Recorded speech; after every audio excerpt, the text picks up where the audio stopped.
en mutaciones infrecuentes. Cuando hablamos de mutaciones infrecuentes del FFR, hablamos de un grupo muy heterogéneo con estas variables ATKI. La prevalencia varía bastante desde el punto de vista geográfico, a veces relacionado principalmente a las técnicas diagnósticas. Y en cuanto a lo que es el nivel de evidencia, dependiendo del subgrupo de mutaciones infrecuentes de las cuales vamos a hablar, en algunos casos el nivel de evidencia es bajo, son pocos los estudios randomizados. Y muchos de estos pacientes con mutaciones infrecuentes no están incluidos en los ensayos clínicos con las mutaciones clásicas de EGFR. Entonces vamos a empezar con un caso clínico que en este caso es una mujer de 36 años, no fumadora, que había empezado en el 2018 con un dolor dorsal. La resonancia de columna del centellograma mostraba múltiples lesiones óseas. Le hacen una resección de un ganglio supraclavicular izquierdo, que era un adenocarcinoma. Consulta acá en Fleming en octubre del 2018. Esta era la tomografía basal. Tenía esta masa pulmonar con todo un patrón miliar. Tenía compromiso mediastinal, compromiso óseo, metástasis cerebrales, suprarrenales y también hepáticas. Esta era la columna de la paciente. En ese momento la habíamos hecho ver por traumatología y no tenía ningún tipo de conducta quirúrgica. Y a la semana de haber tenido la primera consulta, ella evoluciona con escotomas y disminución de la agudeza visual. Se hace una resonancia de cerebro, que en ese momento era normal, y un fondo de ojo que tenía compromiso de la mácula. Me escuchan igual. Tenía una metástasis coroidea. Así que se hace radioterapia paliativa mientras que esperábamos los resultados de las mutaciones, y tiene un FFR, una mutación en el exón 18, que es 719, PL1 negativo. ROS y BRAF en ese momento no se habían podido realizar, y ahí está. Entonces, un poco la pregunta o para la charla es: ¿qué tratamiento le indicarían a esta paciente para que vaya pensando? Y volvemos al ensayo clínico, pero al caso clínico, pero es erlotinib, afatinib, gefitinib, OSI, DACO o eventualmente quimio.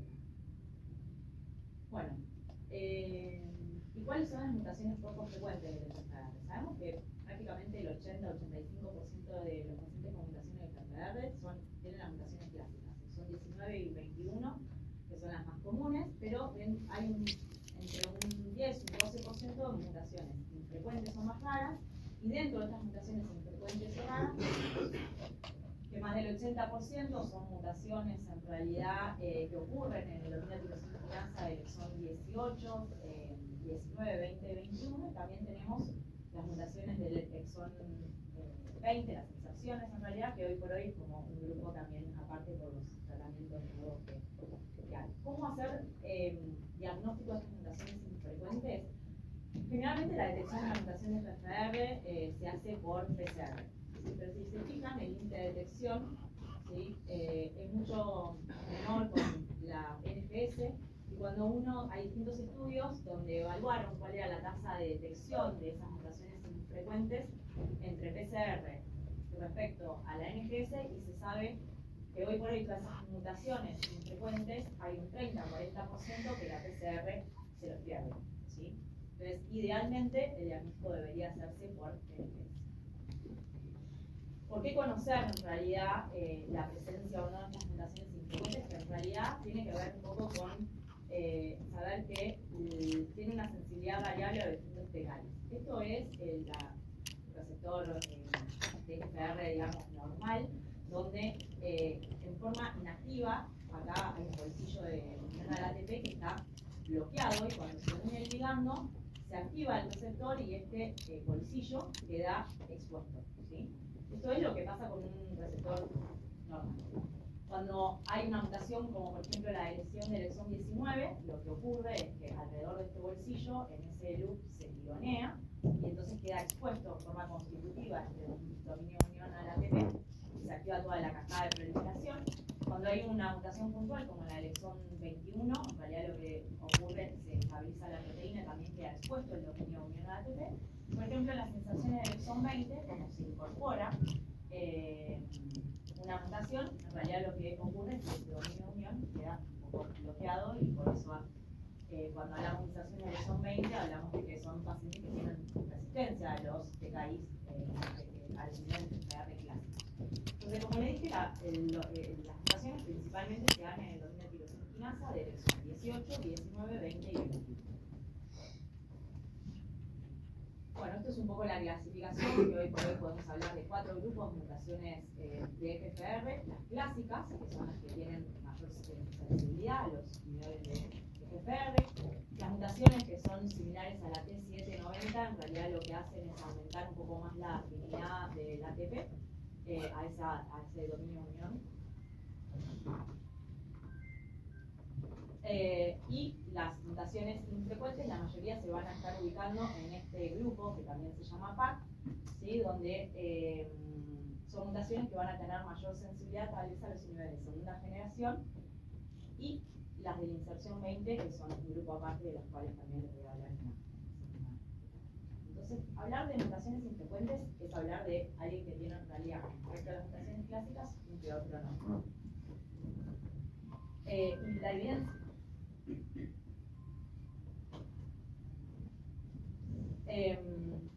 Y la evidencia con respecto a los TKIs de primera generación surge de todos estudios retrospectivos donde teníamos pocos pacientes con baja tasa de respuesta, así que generalmente los pacientes que tienen mutaciones infrecuentes, en realidad el nivel de evidencia para los TKI de primera generación es baja, ¿sí? La única droga aprobada por FDA para utilizar en mutaciones infrecuentes es afatinib. En realidad la aprobación se da a partir de este pool análisis de 3 estudios con afatinib, donde habían dividido a los pacientes en 3 grandes grupos, ¿sí? Donde lo que mostró era una tasa de respuesta del 70% con una duración de respuesta de más de 10 meses. Entonces, esto le valió la aprobación a afatinib para el uso de mutaciones infrecuentes, donde dentro de las infrecuentes, las más comunes ocurren en el exón 18, en el exón 21 y en el exón 20. Estas eran las más frecuentes dentro de las infrecuentes. Este es el único estudio randomizado que en los pacientes con mutaciones infrecuentes. Estaban excluidas todas las inserciones del 20 y las mutaciones de nuevo de T790. Y en este estudio se demostró, en realidad es un fase 3 que confirma un poco lo que ya sabíamos de la afatinib, que prolonga la sobriedad libre de progresión en aproximadamente casi 11 meses, versus 6 meses con el TT de platino, con tasa de respuesta que superan el 60%. Ahora, ¿cuál es la evidencia que tenemos, por ejemplo, con osimertinib? La evidencia que tenemos con osimertinib se basa en principio en 2 estudios fase 2, estudios asiáticos que incluyeron aproximadamente 40 pacientes, ¿sí? Donde las tasas de respuesta superaban el 50% con mediana de sobriedad libre de progresión de aproximadamente 9 meses y 22 meses. Con la lasatinib lo que tenemos es un estudio fase 2, también lasatinib es un inhibidor de tercera generación con una actividad muy similar al osimertinib. En este estudio, que es un estudio fase 2, la tasa de respuesta era del 44% de todos los pacientes incluidos. Y cuando uno analiza las tasas de respuesta, dependiendo el tipo de mutación infrecuente, algunas tasas de respuesta, por ejemplo, en la G719 puede superar el 50%, en la L861Q también llega a casi el 55%. Y hace 2 años presentaron en realidad la cohorte C del Crisalis-2, donde se evaluó el uso de amivantamab en pacientes previamente tratados o naive de tratamiento que tenían mutaciones infrecuentes. También se habían excluido de este grupo de pacientes a las inserciones del 20, y la tasa de respuesta en estos pacientes fue del 52% con mediana duración de respuesta de 14 meses y sobriedad libre de progresión de 11. Cuando uno analiza qué ocurrió con los pacientes que recibían el tratamiento en primera línea versus los pacientes ya pretratados, obviamente que la eficacia era mucho mayor en pacientes que cuando lo recibían en la primera. Entonces, volviendo un poco al caso clínico, ¿sí? Es una paciente con mucha enfermedad, metástasis cerebrales, hepáticas, suprarrenales, pulmonares, óseas y rodilla derecha, con esta mutación del exón 18 del 719. Entonces, ¿qué tratamiento le implicarían a esta paciente? La mayoría utilizaría afatinib. Nadie consideraría osimertinib. Entonces, digo, tiene metástasis cerebrales, metástasis por rodillas, que es un poco el equivalente al cerebral. Yo le indiqué a Fatimir y a los 15 días tuvo resolución de todas las síntomas visuales y respuesta completa clínica del ganglio que se le palpaba ya no se le palpaba más y había tenido respuesta casi completa de las lesiones cerebrales, hepáticas, suprarrenales y después de eso pudo hacer igualmente la cirugía de estabilización. Esta vez jugó la tomografía para que vean en la paciente muy bien. No sé si hasta acá tienen respecto a lesiones frecuentes. ¿Sigo? Bueno. Y ahora un poco hablar para que, o sea, en un capítulo aparte, se hace en el exón 20, que hasta hace poquito tiempo, la verdad que lo único que hacíamos con estos pacientes era quimioterapia. ¿Sí? Los pacientes que tienen inserciones del exón 20 tienen también mal pronóstico, son pacientes que tienen poca respuesta, el PKI de primera y segunda generación es inferior al 10%, y la PPS que nos otorgaba la quimioterapia históricamente variaba entre los 5 y los 7 meses. En estos pacientes, la inmunoterapia tampoco parece tener un rol, agrega como muchos meses más a esa sobrevida libre de progresión. El diagnóstico de las sensaciones del 20 también, al igual que las mutaciones infrecuentes, debe hacerse por NGS porque por lo menos el 50% hay una gran variedad. Cuando hablamos de mutaciones del exón 20, la verdad que hay una gran variedad de mutaciones. ¿Sí? La PCR por lo menos se pierde el 50% de esas mutaciones del exón 20. Así que uno debería diagnosticarlos a través de NGS. Entonces, hoy por hoy tenemos la posibilidad de hacer quimioterapia basada en platino, seguida a amivantamab a la progresión. Esto es en base al estudio Chrysalis, que le dio la aprobación a amivantamab en base a tasa de respuestas del 40% y una duración mediana de respuesta de 11 meses. ¿Sí? Esto le dio la aprobación por la FDA. ¿Sí? Un poco más, hace 3 años o 2 años se presentaron también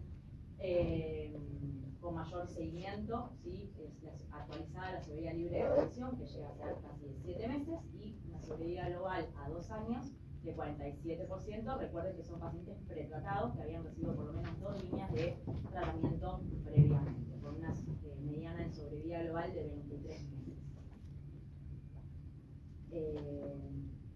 Bueno, se mantenía el beneficio clínico en casi más del 40% de los pacientes, más allá de 12 ciclos de amivantamab, así que amivantamab también está aprobado en Argentina para pacientes que progresan durante la quimio o al finalizar la quimioterapia. Y como amivantamab dio resultados ya en el escenario de pacientes progresados, trasladaron el uso de amivantamab a la primera línea. Este es el estudio Papillon, que es un estudio de fase 3 que evaluó la combinación de quimioterapia más amivantamab versus quimioterapia. Y en este grupo de pacientes, la rama que hacía quimioterapia tenía la posibilidad de hacer amivantamab a la progresión. ¿Sí? Este estudio tenía como endpoint primario la sobrevida libre de progresión, ¿sí? Y esto fue a favor de la rama de amiquimio, ¿sí? Con una mediana de PPS de 11 meses versus 7 meses de la rama de quimio. Esto es un beneficio estadísticamente significativo.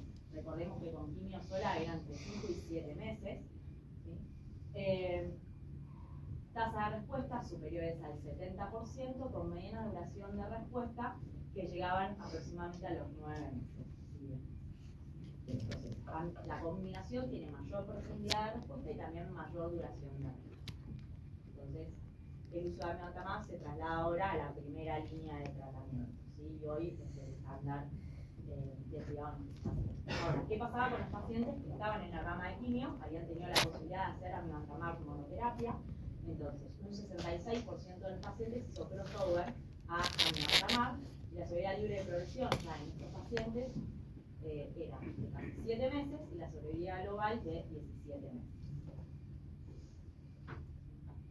Amivantamab es un anticuerpo monoclonal biespecífico, es decir, que lo que analizaron también es si había algún impacto en base a dónde se localizaba esa inserción, y en principio parecería que independientemente de dónde se localice la inserción, hay beneficio con el uso de amivantamab más la quimio.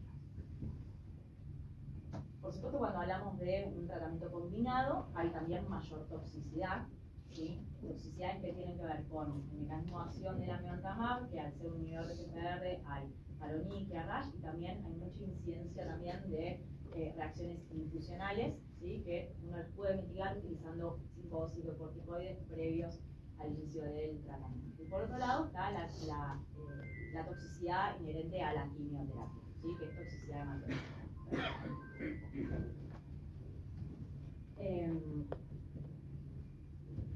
Pero esto no implicó una mayor tasa de discontinuación. El Paloma 2 en realidad es un estudio que evalúa amivantamab subcutáneo en las pacientes con iniciación del 20. Lo que hace el amivantamab subcutáneo es disminuir la posibilidad de reacciones infusionales. Y hoy por hoy también tenemos nuevas moléculas. En realidad, tal vez las más relevantes en la actualidad son zumbocertinib, furmonertinib, y una más que es cipalertinib. Zumbocertinib es la única por ahora que está aprobada en pacientes a partir de una segunda línea de tratamiento. Esto es una alta tasa de respuesta que llega a ser del 46%, con mediana sobrevida de prevención de casi 7 meses. ¿Sí? Y el furmonertinib también muestra tasa de respuesta en pacientes previamente tratados a platinos con una tasa de respuesta aproximadamente superior al 50%, con mediana duración de respuesta de 8 meses aproximadamente, siempre acordándonos de que son pacientes previamente tratados. El cipalertinib, este es un estudio fase 1, fase 2, que incluyó pacientes previamente tratados a quimioterapia, pero que también podían haber recibido o no amivantamab con algún otro inhibidor de las sensaciones del 20. También muestra, o sea, que son pacientes muy pretratados, la tasa de respuesta con esta droga es del 35%, con mediana sobrevida de presión de 9 meses. Por supuesto, es un poco mayor si recibieron solamente quimioterapia, donde la tasa de respuesta llega a ser aproximadamente del 40%. ¿Sí? Lo importante de todas estas 3 drogas que les nombré es que también tienen un perfil de toxicidad mejor tolerado que drogas históricas como mobocertinib, que en algún momento estuvo aprobado inicialmente y después se retiró la aprobación y tenía mucha toxicidad, tenía más del 50-60% de toxicidad grave. Y como zumbocertinib ya está aprobado en una segunda línea, también se está evaluando en una como primera línea de tratamiento con tasas de respuesta que llegan a estar casi del 80%. Con furmonertinib, la tasa de respuesta en primera línea también es similar al zumbocertinib, pero por ahora ninguna de estas 2 drogas está aprobada en la primera línea de tratamiento. Sí se vio que con estas drogas más pequeñas, que son PKI, los efectos pueden variar de acuerdo a si la población está más cercana o más alejada del mismo. Así que, para mutaciones infrecuentes, uno debería utilizar afatinib u osimertinib. Uno lo podría considerar si los pacientes tienen compromiso en el sistema nervioso central para evitar obviamente la radioterapia. En el caso de la sensación del 20, recordar que siempre el diagnóstico hay que hacerlo por NFS, y hoy el estándar actual es quimioterapia más amivantamab, y en el caso de que no haya acceso a esto, eventualmente quimioterapia y seguir con amivantamab en una segunda línea. ¿Sí? No tiene ningún rol la inmunoterapia en su grupo.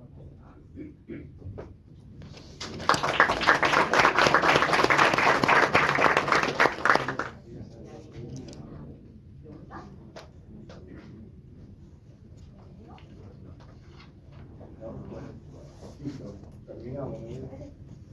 Bueno, entonces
No tiene fe.